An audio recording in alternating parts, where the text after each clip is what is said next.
يا أيها الذين آمنوا إذا لقيتم فئة فاثبتوا واذكروا الله كثيرا لعلكم تفلحون وأطيعوا الله ورسوله ولا تنازعوا فتفشلوا وتذهب ريحكم واصبروا إن الله مع الصابرين صدق الله العظيم وبلغنا رسوله النبي الكريم ببركة إن الله وملائكته يصلون على النبي يا أيها الذين آمنوا صلوا عليه وسلموا تسليما بيكذبا بآواز بلند الصلاة والسلام عليك سيدي يا رسول الله.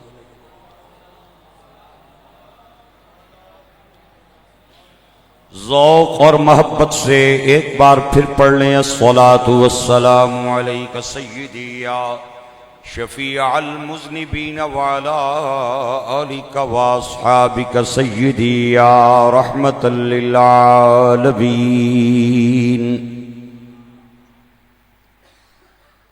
حضور کی آمد سے پہلے عرب کا یہ جو علاقہ تھا قبائلی نظام کے انڈر تھا. کسی کی کوئی مستقل حکومت نہیں تھی. قبائلی نظام پہ یہ لوگ چل رہے تھے. حالانکہ اس وقت بڑی بڑی حکومتیں قائم تھیں. رومن امپائر تھا, پرشین امپائر تھا, اس کے علاوہ فلسطین میں ایک حکومت قائم تھی, مصر میں تھی, لیکن یہاں پہ کوئی حکومت نہیں تھی. یہ قبائلی نظام تھا یہاں پہ. اور آپ جانتے ہیں کہ حکومتیں جن علاقوں پہ حملہ کیا کرتی تھیں ان علاقوں کو اپنی تحویل میں لے لیتی تھی, اپنے انڈر کر لیتی تھی. لیکن اس علاقے کو کوئی بھی حکومت اپنے زیر نگیں کرنے کے لیے تیار نہیں ہوتی تھی. وہ کہتے تھے یہاں پہ پہاڑ ہیں, صحرا ہیں, ہریالی نہیں, سبزہ نہیں, پینے کا پانی نہیں, فضول علاقہ ہے, اس علاقے کو ہم نے کیا کرنا ہے. کوئی حکومت اس علاقے کو اپنے زیر تسلط رکھنے کے لیے بھی تیار نہیں ہوتی تھی. اور جاہلانہ رسمیں, بچیوں کو زندہ دفن کرنا, اونٹوں کے دوڑانے پہ لڑائیاں کرنا, گھوڑوں کے پانی پلانے پہ لڑائیاں کرنا. میں نے پڑھا ہے جانور کھڑا ہوتا تھا اور وہ چھری لے کے تلوار لے کے کاٹ کے اس کا خون پی جاتے تھے. باپ مرنے لگتا تو اپنے بچے کو وصیت کرتا کہ جو لڑائی میں نے شروع کی تھی اس کو ختم نہیں ہونے دینا, اس کو جاری رکھنا ہے. نسلوں در نسلیں یہ لڑائیاں چلتی تھیں. جاہلانہ رسمیں علیحدہ, اوپر سے چیز کھانے کی کوئی نہیں, نہ کوئی زراعت ہے, نہ کوئی کھیتی ہے, نہ باڑی ہے, نہ وہاں پہ کو پانی کا انتظام ہے. اس علاقے کو انہوں نے اگنور کیا, اس علاقے کو انہوں نے فضول سمجھا. رومن امپائر بھی تھا جسے سپر پاور کہا جاتا ہے, پرشین امپائر یہ بھی سپر پاور تھا, بڑا نام تھا اس حکومت کا. فلسطین میں, مصر میں اور بہت سارے علاقوں میں حکومتیں اس وقت قائم تھیں. لیکن کوئی بھی علاقہ عرب کے اس ایریے کو اپنے انڈر لینے کے لیے تیار نہیں ہوتا تھا. میں پوچھنا چاہتا ہوں, جس علاقے کو کوئی بھی اپنے انڈر لینے کے لیے تیار نہیں ہوتا تھا, فضول سمجھ کے سب نے اس علاقے کو اگنور کیا. آخر کیا ہوا, ایک وقت ایسا آیا یہ قوم اتنی متحد ہوئی کہ ایران کے شہنشاہ کے سونے کا تاج انہوں نے اپنے پاؤں تلے روندنا شروع کر دی. رومن امپائر لرزنے لگ گیا. ایران انہوں نے فتح کر لیا, مصر انہوں نے فتح کر لیا, شام انہوں نے فتح کر لیا, فلسطین انہوں نے فتح کر لیا. آدھی سے زیادہ زمین پہ یہ حکمران بن گئے، خود نہ تھے جو راہوں پر اوروں کے ہادی بن گئے۔ وہ کیا نظر تھی جس نے مردوں کو مسیحا کر دیا۔ بکھری ہوئی قوم، منتشر قوم، ایک دوسرے کے دست و گریبان رہنے والی قوم کو اللہ نے اتنی ترقیاں عطا کی۔ ایک وقت دنیا نے ایسا دیکھا، اخلاق میں بھی یہ بے مثال ٹھہرے، کردار میں بھی یہ بے مثال ٹھہرے، گفتار میں بھی یہ بے مثال ٹھہرے، فلاح انسانیت میں یہ بے مثال ٹھہرے، جنہیں انسانوں کے حقوق کا نہیں پتا تھا، کیڑے اور مکوڑوں کے حقوق کے بھی محافظ بن گئے۔ سبحان اللہ، آپ کو بولنی چاہیے تھی۔ انسان کے حقوق سے جو ناشنا تھے، کیڑوں کے حقوق کے بھی محافظ بن گئے، جانوروں کے حقوق کے محافظ بن گئے۔ ایک وقت آسمان کی نگاہوں نے ایسا دیکھا، زمین کی نظروں نے ایسا دیکھا کہ یہ ایک بے مثال قوم بنی، یہ ایک عظیم قوم بنی۔ میں پوچھنا چاہتا ہوں، جنہیں کوئی حکومت قبول کرنے کے لیے تیار نہیں تھی، فضول سمجھ کے سارے انہیں چھوڑ دیا کرتے تھے، آخر وہ کیا چیز تھی جنہوں نے ان صحرا کے بدوؤں اور دیہاتیوں اور آرابیوں کو ایک لڑی میں پرو دیا اور بے مثال قوم بنا دیا؟ آپ حضرات میرے سمیت ایک ہی بات پہ متفق ہوں گے کہ وہ چیز عشق رسول تھا، محبت مصطفیٰ تھی۔ حضور ان میں تشریف لائے اور حضور کے سینے پہ اللہ نے قرآن اتارا۔ انہوں نے سرکار کی تعلیمات کو بھی اپنے سینے سے لگایا، قرآن کی تعلیمات کو بھی اپنا اوڑھنا بچھونا بنایا، اور اس کا نتیجہ کیا نکلا؟ اللہ نے ان کو رفعتیں، بلندیاں، مرتبے، عروج، مقام، اتفاق، اتحاد عطا فرمایا۔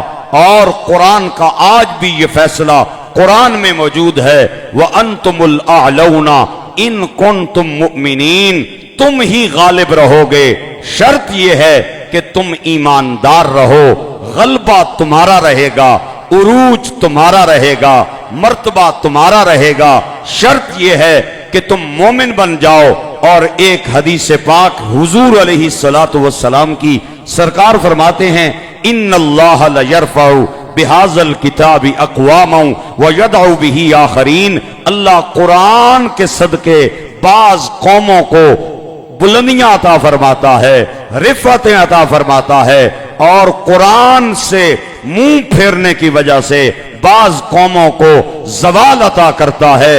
عروج کا سبب بھی قرآن ہے، زوال کا سبب بھی قرآن ہے۔ قرآن سے محبت رہے گی، قرآن کی تعلیمات سے پیار رہے گا تو عروج ہے، اگر اس سے پشت کریں گے تو پھر زوال ہے۔ اقبال کہتا ہے وہ معزز تھے زمانے میں مسلمان ہو کر، ہم خار ہوئے دہر میں تارک قرآن ہو کر۔ قرآن ہی عروج کا سبب ہے، یہی زوال کا بھی سبب ہے۔ گرامی قدر احباب، وجہ کیا تھی کہ انہوں نے قرآن سے کیسی محبت کی؟ میرا خیال ہے ہم جتنے بھی مسلمان ہیں نا، کلمہ گو، سارے کے سارے قرآن کو مانتے ہیں۔ قرآن سے محبت کرتے ہیں یا نہیں کرتے؟ کرتے ہیں یا نہیں کرتے؟ حضور سے عشق کا دعویٰ بھی ہمارے اندر ہے یا نہیں ہے؟ لیکن میرا سوال یہ ہے، دونوں چیزیں ہونے کے باوجود ہمیں وہ روب اور دبدبہ اور وہ عروج کیوں نہیں مل رہا؟ وجہ کیا ہے؟ آپ خاموش رہ گئے ہیں، میں بتاتا ہوں۔ وجہ ایک ہی ہے کہ انہوں نے قرآن کو مانا، قرآن کی بھی مانی۔ ہم نے قرآن کو مانا، قرآن کی نہیں مانی۔ ہم نے مصطفیٰ کو مانا، مصطفیٰ کی نہیں مانی۔ قرآن کو مان کے مرضی اپنی کی، مصطفیٰ کو مان کے مرضی اپنی کی، اور ان لوگوں نے قرآن کو بھی مانا، قرآن کی بھی مانی، مصطفیٰ کو بھی مانا، مصطفیٰ کی بھی مانی۔ جہاں نے نبی پاک نے رکنے کا حکم کیا وہاں رک گئے، جہاں سے چلنے کا حکم کیا وہاں چل پڑے، جہاں روکا وہاں رک گئے، جہاں چلایا وہاں چل پڑے، جہاں رکنے کا حکم کیا ایک قدم بھی انہوں نے آگے نہیں رکھا، اور جہاں چلنے کا حکم کیا ایک لمحہ بھی انہوں نے بریک نہیں کی۔ میرے دوستو اور بھائیوں اور دوستو، گرامی قدر احباب، میں آپ حضرات کو کن الفاظ سے یہ بات بیان کروں کہ آج ہم نے قرآن کی تعلیمات کو پس پش ڈالا ہے۔ 80 سال ایک بندے کی عمر ہے، 80 سال پہ پہنچنا بڑی مشکل بات ہے، لیکن اگر کوئی بندہ 80 پہ پہنچ جائے، میرا خیال ہے اس نے پوری زندگی ایک بار بھی ترجمہ تفسیر کے ساتھ قرآن نہیں پڑھا، ایک بار بھی۔ تھوڑا سا غور کرنے کی بات ہے، حالانکہ وہ اگر پڑھنا چاہتا تو کئی بار پڑھ سکتا تھا، 80 سال بڑا لمبا عرصہ ہے، لیکن ایک بار بھی اس نے ترجمے سے قرآن نہیں پڑھا، تفسیر سے قرآن پاک نہیں پڑھا۔ ہاں 80 سال اس نے گزار دیے۔ موجودہ جو حالات ہیں اس وقت انڈیا اور پاکستان کے، ہم اس وقت بالکل ایک بیٹل کے دہانے پہ کھڑے ہیں، جنگ کے دہانے پہ کھڑے ہیں۔ میں نے بہت سوچا اور بہت سوچ بچار کے بعد رات کو ایک آیت مبارکہ میری نگاہ سے گزری، آج کی نشست میں میں نے اسے اپنا عنوان بنایا۔ میرا خیال ہے زیادہ نہیں تو آج جمعے کی اس نشست کو غنیمت جانتے ہوئے قرآن پاک کی وہ 2-3 آیات، چند جملے میں ان پہ گفتگو کرنا چاہتا ہوں۔ چلو زیادہ نہیں تو کم از کم قرآن پاک کی ایک آیت تو ہم ترجمہ تفسیر کے ساتھ سیکھ لیں۔ قرآن مجید کی اس آیت مبارکہ کو میں نے آج اپنا عنوان بنایا ہے اور اسی پہ چند معروضات حالات کے تناظر میں اور وقت کی مناسبت سے آپ حضرات سے پیش کرنی ہے۔ یا ایھا الذین آمنو، اے ایمان والو، اذا لقیتم فئۃ، سورہ انفال 10واں پارہ، جب تمہارا مقابلہ کافروں سے آ جائے، فثبتوا، پھر پیٹھ پھیر کے بھاگنا نہیں بلکہ ان کے مقابلے میں سیسا پلائی ہوئی دیوار بن جانا ہے۔ ایک بار ذرا کہہ دیں پیار سے سبحان اللہ۔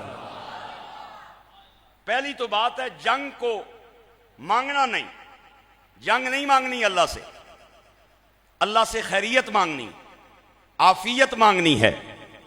ہاں میرے آقا کریم مدینے کے تاجدار نبیوں کے سردار نے ایک دعا مجھے اور آپ کو ہدایت فرمائی۔ سرکار فرماتے ہیں میرے غلاموں جب اللہ سے مانگو تو یہ دعا مانگو، اللہم انا نسألک العفو والعافیت والمعافات الدائمت فی الدین والدنیا والآخرہ۔ اے اللہ ہم تیری بارگاہ میں عافیت کا سوال کرتے ہیں اور بخشش کا سوال کرتے ہیں۔ پہلی تو بات ہے جنگ کو مانگنا نہیں، لڑائی نہیں مانگنی، عافیت مانگنی ہے، خیریت مانگنی ہے، لیکن باوجود خیریت مانگنے کے اگر دشمن آپ پہ جنگ مسلط کر دے پھر پیٹ پھیر کے بھاگنا نہیں ہے بلکہ یا ایھا الذین آمنوا اذا لقیتم فئۃ فاثبتوا، ڈٹ جانا ہے، ثابت قدم ہو جانا ہے، مستقیم ہو جانا ہے۔ میرے آقا کریم فرماتے ہیں جو میدان جہاد میں ڈٹ گیا، جو میدان جنگ میں ثابت قدم ہو گیا، اس نے پیٹھ نہ دکھائی بلکہ سینہ تان کے کھڑا ہو گیا، سیسا پلائی ہوئی دیوار کافروں کے مقابلے میں بن گیا۔ سرکار فرماتے ہیں اللہ اللہ اسے قبر کے فتنے سے محفوظ فرما دیں گا، یا وہ شہید بنے گا یا غازی بنے گا۔ اگر شہید بنے گا تب بھی کامیاب، غازی بنے گا تب بھی کامیاب، شہید بنے گا تب بھی اللہ اسے فتنہ قبر سے محفوظ فرمائے گا، اور اگر شہید ہوگا تب بھی اللہ اسے فتنہ قبر سے محفوظ فرمائے گا۔ سرکار فرماتے ہیں میدان جنگ میں ثابت قدم رہنے والا، مستقیم رہنے والا جب دنیا سے جائے گا تو وہ اپنا قدم قبر کے گڑھے میں نہیں رکھے گا بلکہ جنت کے باغ میں رکھے گا۔ حضرت عثمان رضی اللہ تعالیٰ عنہ فرمایا کرتے تھے اوے لوگوں قبر کو عام چیز نہ سمجھنا، یا یہ جنت کا باغ ہے یا یہ دوزخ کا گڑھا ہے۔ القبر روضۃ من ریاض الجنہ او حفرۃ من حفر النار، یا یہ جنت کا باغ یا دوزخ کا گڑھا، لیکن اس فتنے سے سرکار نے میدان جنگ میں ثابت قدم رہنے والے کو محفوظ فرمایا، مستقیم رہنے والے کو محفوظ فرمایا۔ ایک اور حدیث پاک میری نگاہ سے گزری، آپ حضرات کو سنانا چاہتا ہوں۔ سرکار فرماتے ہیں حرمت النار علی ثلاثۃ اعین، عین بکت من خشیت اللہ، عین سہرت فی سبیل اللہ، عین غدت عن محارم اللہ۔ حضور پر نور شاف یوم النشور مدینے کے تاجدار کا خوبصورت فرمان سنیں۔ سرکار فرماتے ہیں تین آنکھیں ایسی ہیں جن پہ اللہ دوزخ کی آگ کو حرام فرما دیتا ہے۔ ایک وہ آنکھ جو اللہ کے ڈر سے رو پڑی اور اس آنکھ سے آنسو خدا کے ڈر اور خشیت سے نکلا، اس آنکھ پہ بھی اللہ دوزخ کی آگ حرام کر دے گا۔ اور ایک وہ آنکھ جو اللہ کے رستے میں رات بھر جاگتی رہی، جہاد میں جاگتی رہی، میدان جنگ میں جاگتی رہی، اور ایک وہ آنکھ جو اللہ کے حرام کردہ چیزوں کے سامنے کھلی نہ رہی، بند ہو گئی۔ سرکار فرماتے ہیں ان تین آنکھوں پہ اللہ نے دوزخ کی آگ کو حرام کر دیا ہے۔ میرے آقا مولا ابو بکر کے آقا، بلال کے داتا، حسنین کے نانا، سیدہ زہرا کے بابا، مدینے کے تاجدار، نبیوں کے سردار، سرکار فرماتے ہیں جس نے ایک رات اسلامی بارڈر پہ پہرا دیا فوجیوں کے ساتھ مل کے، سرکار فرماتے ہیں ایک مہینہ اگر نفلی عبادت کرتا جائے تو اس کا ثواب کم ہے، ایک رات کے پہرا دینے کا ثواب زیادہ ہے۔ ایک رات کے پہرا دینے کا ثواب زیادہ ہے۔ ایک رات کی پہرا دینا اور ایک مہینے کی نفلی عبادت کرنا، ایک مہینے کے روزے رکھنا، سرکار فرماتے ہیں روزہ دار ایک مہینے والا اور ایک مہینے نفلی عبادت کرنے والے کا رتبہ کم ہے، اور ایک رات اسلامی بارڈر پہ فوجوں کے ساتھ پہرا دینے کا رتبہ زیادہ ہے۔ میرے گرامی قدر احباب، اللہ کریم فرماتا ہے ایمان والو اگر کافروں کا مقابلہ آ جائے تو پھر فسبتو، ڈٹ جاؤ، مستقیم ہو جاؤ۔ حضرت خالد بن ولید حمص کے مقام پہ آپ کا انتقال ہوا، 134 سے زیادہ جنگوں میں آپ نے شرکت کی، اور جب آپ کا وصال ہونے لگا آپ نے چند وہاں پہ فرمودات ارشاد فرمائے۔ آج وہ آپ کی قبر کے کتبہ بنا ہوا ہے، اور حمص میں آپ کی قبر پہ وہ ارشادات لکھے ہوئے ہیں۔ آپ جب دنیا سے جانے لگے آپ نے فرمایا لوگو اگر موت میدان جنگ میں ہوتی تو اللہ خالد بن ولید کو بستر مرگ پہ موت نہ دیتا، میدان جنگ میں عطا کرتا۔ 134 سے زیادہ غزوات اور جنگوں میں حضرت خالد بن ولید نے شرکت فرمائی، لیکن کسی ایک جنگ میں بھی شکست نہیں ہوئی، ہر جنگ میں اللہ نے فتح عطا فرمائی، لیکن موت آئی بستر پہ، آپ کو میدان جنگ میں موت نہیں آئی۔ آپ جب دنیا سے جانے لگے آپ نے دائیں بائیں کے لوگوں کو اکٹھا کیا اور فرمایا اوے دنیا کے بزدلوں کو خالد بن ولید کا پیغام دے دو کہ میدان جنگ میں اگر موت ہوتی خالد بن ولید پہ آتی۔ آج میں دنیا سے جا رہا ہوں، بستر پہ جا رہا ہوں، میدان جہاد میں نہیں گیا۔ میرے گرامی قدر احباب، انسان میدان جنگ سے پیٹ کیوں پھیرتا ہے؟ ایک ہی وجہ ہے کہ میری جان محفوظ ہو جائے، میرے اولاد محفوظ ہو جائے، میری جان محفوظ ہو جائے۔ خالد بن ولید رضی اللہ تعالیٰ عنہ فرماتے ہیں اگر موت جہاد میں آتی، میدان جنگ میں آتی تو خالد بن ولید آج زندہ نہ ہوتا، شہادت کے رتبے پہ فائز ہوتا۔ لہٰذا موت کا تعلق میدان جہاد سے نہیں ہے، میدان جنگ میں نہیں ہے۔ میرے گرامی قدر احباب، ایمان والو اگر کافروں سے مقابلہ آ جائے فَاسْبُتُوا، ڈٹ جاؤ، اگلا حکم سورہ انفال 10واں پارہ، اللہ فرماتا ہے وَاذْكُرُوا اللَّهَ كَثِيرًا، اللہ کا ذکر کرو اور کثرت سے کرو۔ مومن نماز کے بعد ہی اللہ کا ذکر نہیں کرتا، قرآن پاک کی تلاوت کے بعد ہی اللہ کا ذکر نہیں کرتا، صبح اٹھنے کے بعد ہی اللہ کا ذکر نہیں کرتا، رات سونے سے پہلے بستر پہ ہی اللہ کا ذکر نہیں کرتا، بلکہ یہاں پہ ذکر کا حکم کہاں پہ ہے؟ ایمان والو، جب کافروں سے تمہارا مقابلہ آ جائے تو پھر کیا کرنا ہے؟ فَاذْكُرُوا اللَّهَ،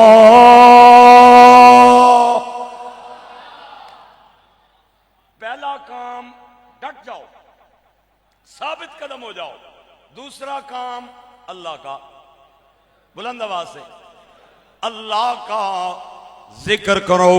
بدر کا میدان، بدر کا میدان، میرے آقا کریم آپ عریش پہ تشریف فرمائیں اور آپ کی زبان پہ ایک ہی جملہ ہے، یا حیو یا قیوم برحمتک استغیث، یا حیو یا قیوم برحمتک استغیث۔ میرے آقا کریم نے جنگوں کے موقع پہ، غزوات کے موقع پہ دعائیں بھی مانگی، یہ دعائیں بھی اللہ کا ذکر اور یہ بھی اللہ کا ذکر۔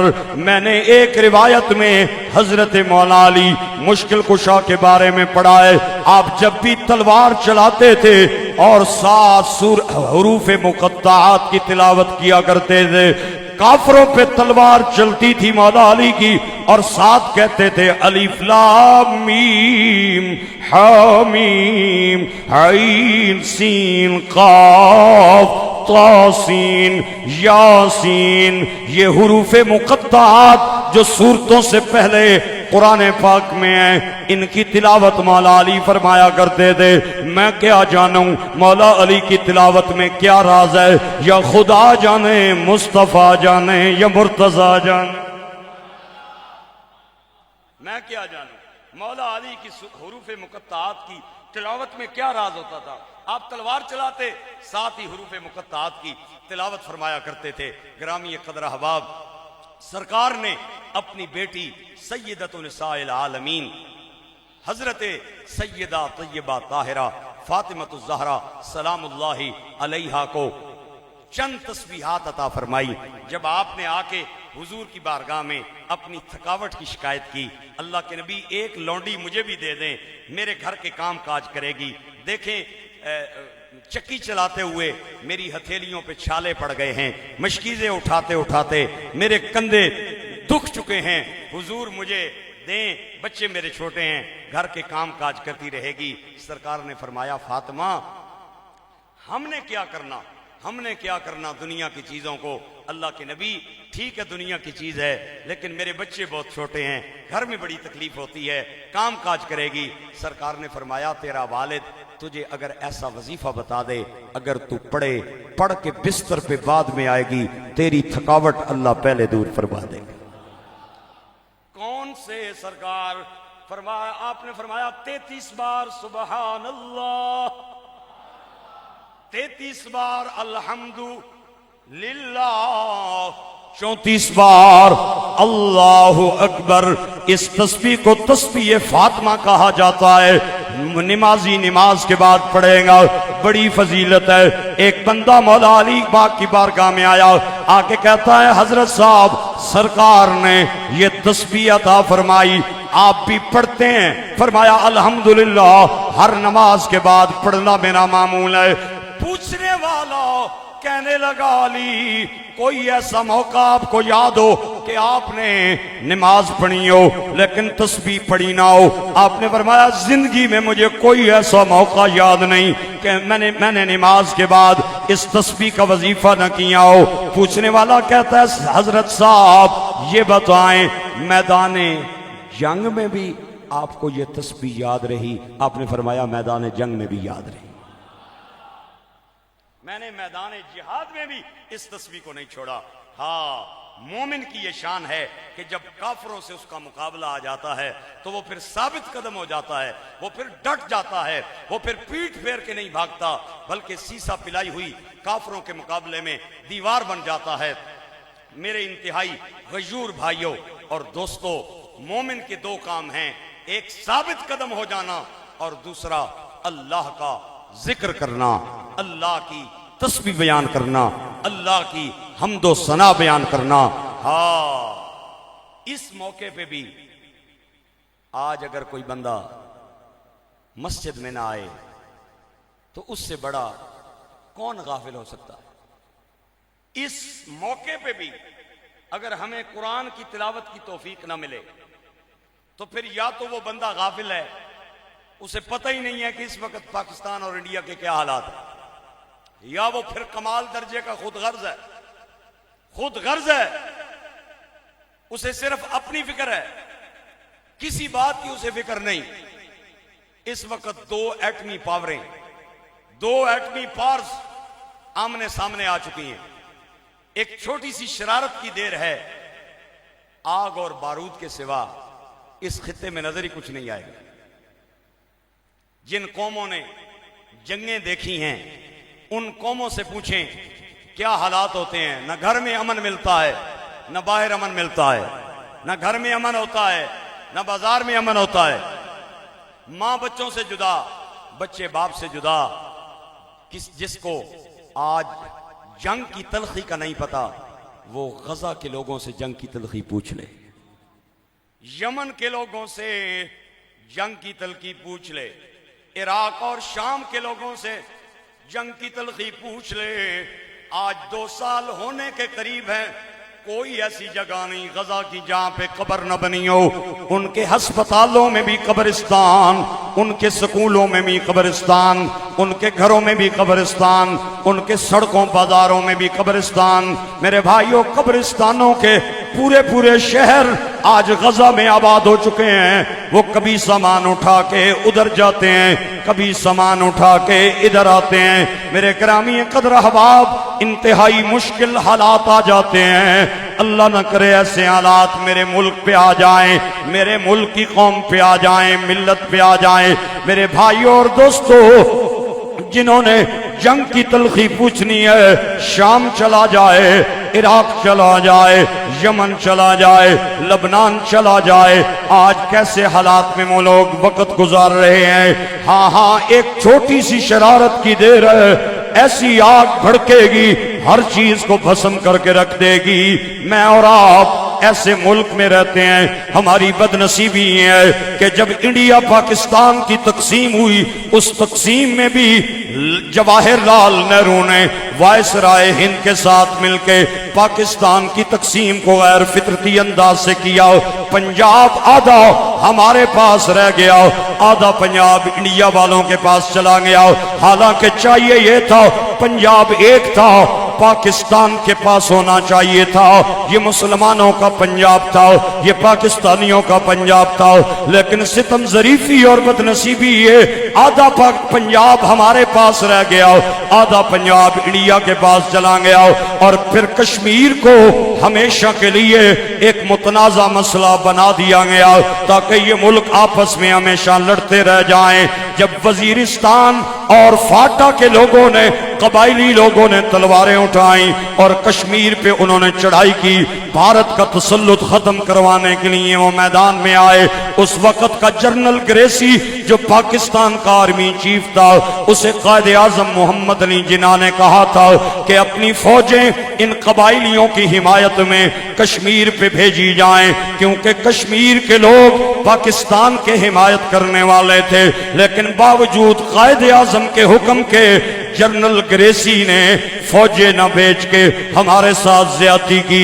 اگر اس وقت فوجیں کشمیر میں داخل ہو جاتی تو آج کشمیر پاکستان کا حصہ بن جاتا۔